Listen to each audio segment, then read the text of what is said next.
In the last decade, the number of people in Maine who do not have a home, who have no shelter, who have no place to go, has expanded dramatically.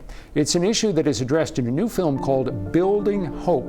The director and producer are with us here on 207 to talk about this project and what they hope will come of it. Melody Lewis Kane, Richard Kane, thank you for coming in. Appreciate you being here. Richard's the director, Melody's the producer. Richard, let me start with you. When you began this project, what did you think was the story you wanted to tell?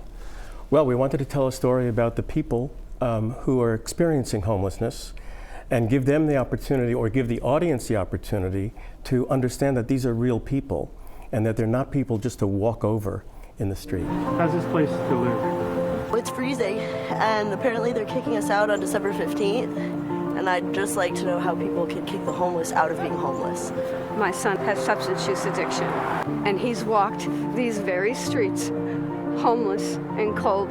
So that was clearly an important part, is to hear directly from the people who are living out on the streets, in the fields, in encampments. Also to address some of the solutions that are out there, and there are solutions. We'll get to those in a sec. When you got out there and you started interviewing people and talking to people out on the streets, what did you hear that you didn't expect to hear? Aneva, she was in the Bangor tent city, she said that she had 2 college degrees and she had many jobs, one being a school teacher. And we hadn't expected people with education and with jobs to find themselves in a situation where they're homeless. And I bet you heard that again and again. It can happen to any of us at any time. Where did you shoot the film? All over the state of Maine. Portland, Lewiston, Bangor.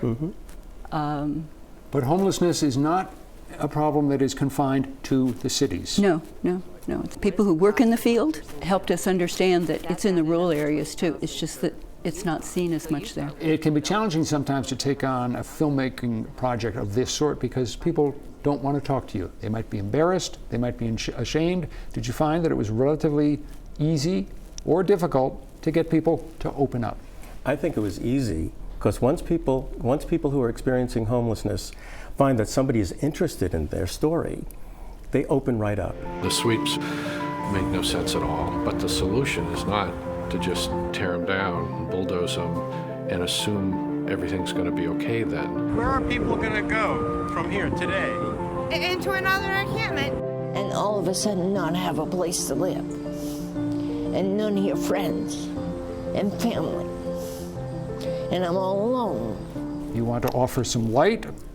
What kind of solutions did you hear from people when you talk to them about what can be done?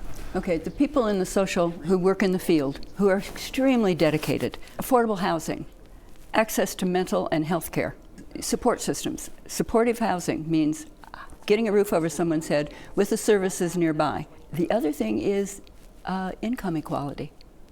You know, Angus King says in the film, there is no county in this country where a person working on minimum wage can afford a 2-bedroom apartment.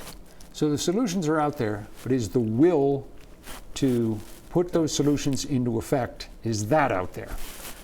I believe it's coming. What does it cost for one person to be on the streets? That added up to $20,000 for Utah. So Utah went to developers and they said, what would it cost us to house them? Use the Housing First model. And for 5 years, they reduced homelessness by 93%. New leadership came in and said, we're not going to coddle them anymore. They need to be self-sufficient.